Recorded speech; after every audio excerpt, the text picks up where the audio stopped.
look what we've built. We've built a beautiful life. So she found out on TV, but, they want to be financially independent. Has Prince Harry left the throne? That is a remarkably accurate. Thank you. Yeah. Word on the street is Meghan Markle's latest interview might not be as picture perfect as it seems. Alleged inconsistencies have Joe Rogan cracking jokes and calling things out in a way only he can. What did he uncover this time? Watch to find out, and hit subscribe for the next update. Let's dive straight into the interview that's lighting up every corner of the internet. It began as a warm, cozy conversation. Smiling host, polished set, soft lighting, but quickly turned into something far more intriguing. Meghan Markle opened up about her lifestyle and her growing business brand. On the surface, it sounded like an inspiring peek into her world, but as the chat went on, some of the details started raising eyebrows. One of the first things that caught attention was her claim about not having time to cook dinner most nights. Now, plenty of people relate to that. Life gets busy. But Meghan paired that statement with vivid descriptions of how she still makes every plate look picture perfect, even wiping the edges before serving. It sounded charming, but also a little rehearsed. Listeners began to wonder, if there's time to make every plate camera ready, is there truly no time to cook? This is where curiosity started bubbling. Was this just a harmless detail, or the first sign of a bigger pattern, one where the story being told might not fully match the reality? And the questions didn't stop there. When the talk turned to her jam company and its lightning-fast success, Meghan mentioned that her first small batch had sold out almost immediately. Then came the big reveal. The second round had 10 times the inventory, and supposedly still sold out in hours. On paper, that sounds like a blockbuster achievement. But here's the catch: no numbers were shared.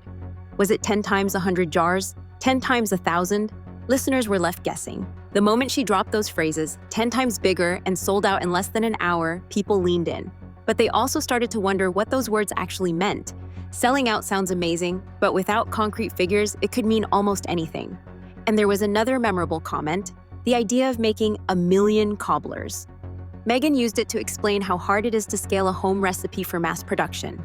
The metaphor was fun, but for some, it felt like a hint that the home kitchen narrative might be more symbolic than literal.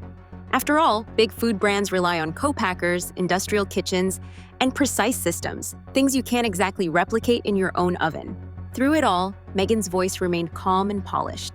She described her Instagram as a place of joy and authenticity, a way to share little moments with the world. Yet the way she spoke, careful, curated, had some viewers feeling like they were watching a carefully staged production rather than a spontaneous conversation. By this point, the interview had done something fascinating. It opened a gap between the life being presented and the life people suspected might exist off camera. And that's when Joe Rogan entered the conversation. When clips from the interview started circulating, Joe Rogan couldn't resist weighing in. Known for his mix of humor and unfiltered honesty, Joe had plenty to say, and he didn't tiptoe around it. On his show, he joked about the 1,000,000 cobblers line, imagining someone trying to bake dessert after dessert until they hit that sky-high number. He laughed at the idea that you could simply multiply a home recipe to a factory scale without a complex team and a lot of technical know-how. It was classic Joe, quick-witted, slightly exaggerated, but making a point that hit home. Then he turned to the mysterious sales figures. "How many jars are we even talking about?" he asked. "If you make 50 jars and sell out, that's just math. You don't need a celebration, you need a calculator." His audience erupted. The humor wasn't mean-spirited. It highlighted the simple truth that numbers matter. Anyone who's tried to grow a business knows that behind every product, there's a world of logistics. Supply chains, quality checks, shipping schedules. Those are the boring but vital details people trust more than big, glittery headlines. But Joe wasn't just cracking jokes. He dug into something deeper: authenticity. He pointed out that calling curated social media posts real life can backfire. People today are quick to sense when something feels overly polished. "You don't have to pretend," he said in his trademark conversational style. "Just say, hey, we have a team helping with production and we love making it look great." People would respect that way more. What really kept listeners hooked was Joe's prediction that this pattern, big claims without clear proof, could create problems if it continues. "It's not about one interview," he hinted. "It's about trust over time." People stop believing if the story and the facts don't match.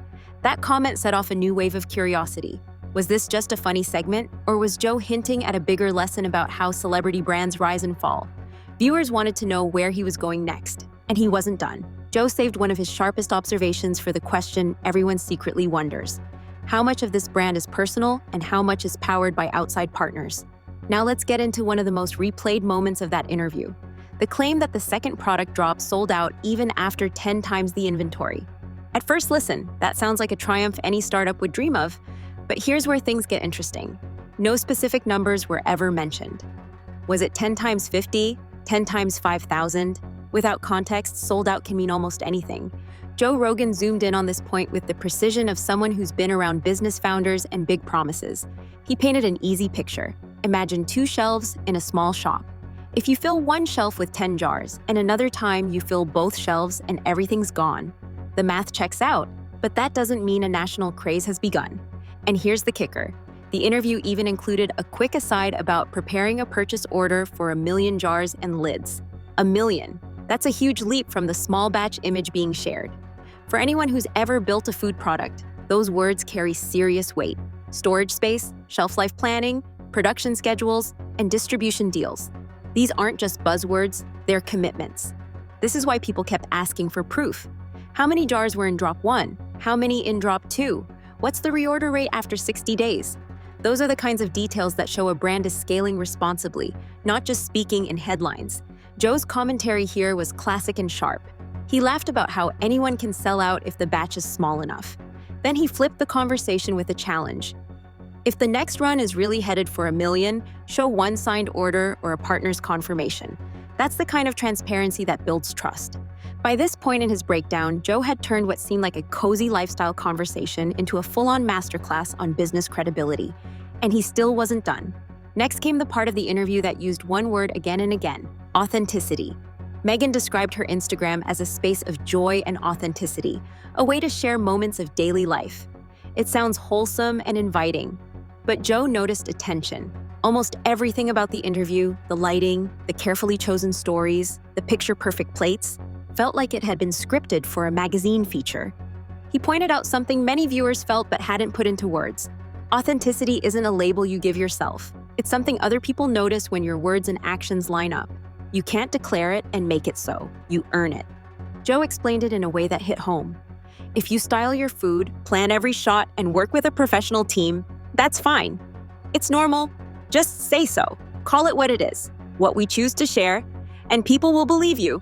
This section of his commentary struck a chord. Viewers know social media is curated. They just want honesty about the curation. Pretending that every image is an untouched glimpse of everyday life can backfire, because audiences today are quick to spot when reality and presentation don't match. The emotional pull here is strong. Everyone understands the desire to look good and protect a personal brand, but most people also respect plain truth even more.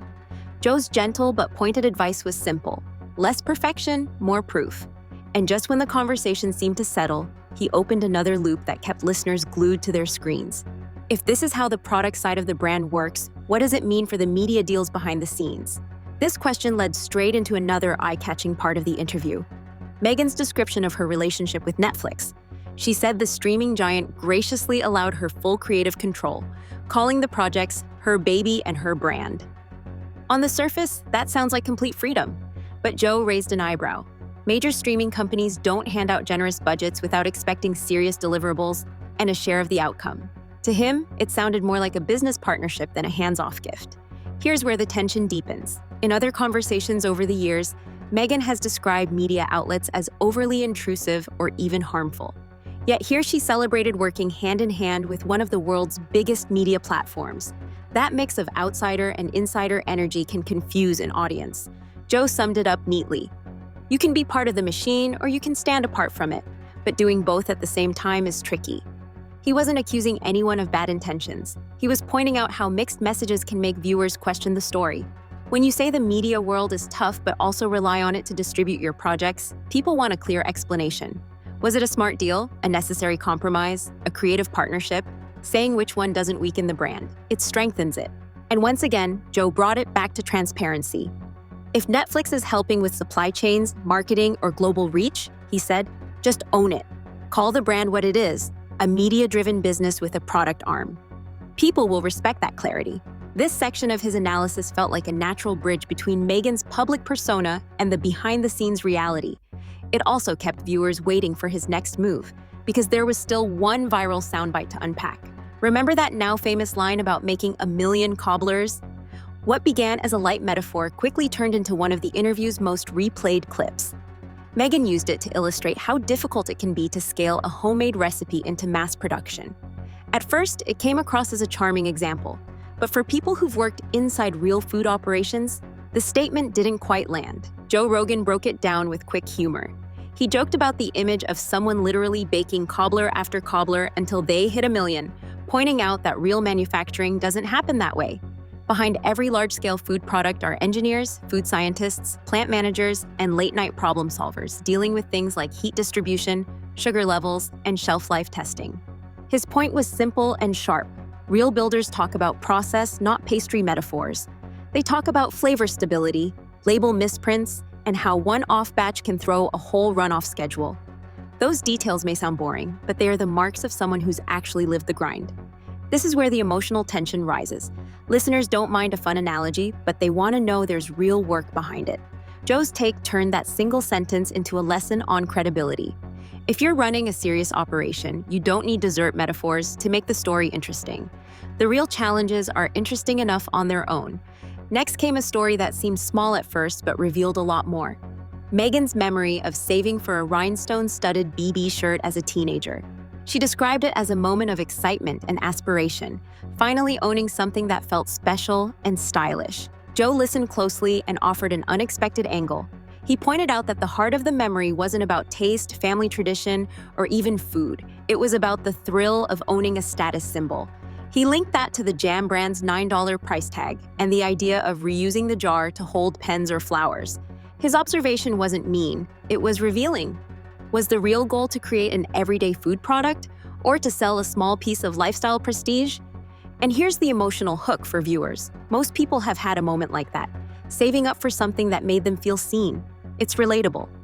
But when that personal story becomes the foundation for a product pitch, it can blur the line between authentic nostalgia and marketing strategy. Joe suggested that if the brand is really about glow and display, about having something pretty on your desk after the jam is gone, then just say that.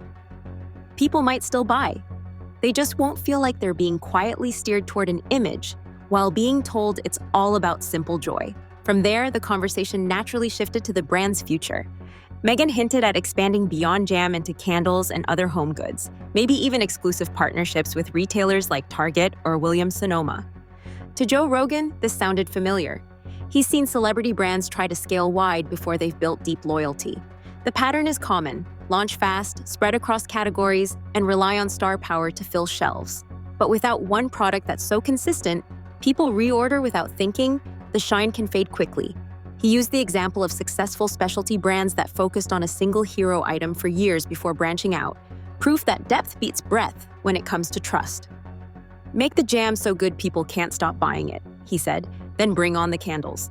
It's a business principle wrapped in everyday language, and it resonated because it rings true far beyond this one brand.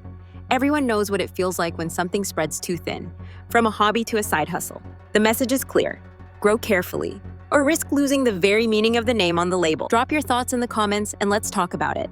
And if you're curious to see more deep dives like this one, where big headlines meet real behind-the-scenes details, check out the next video waiting for you right here.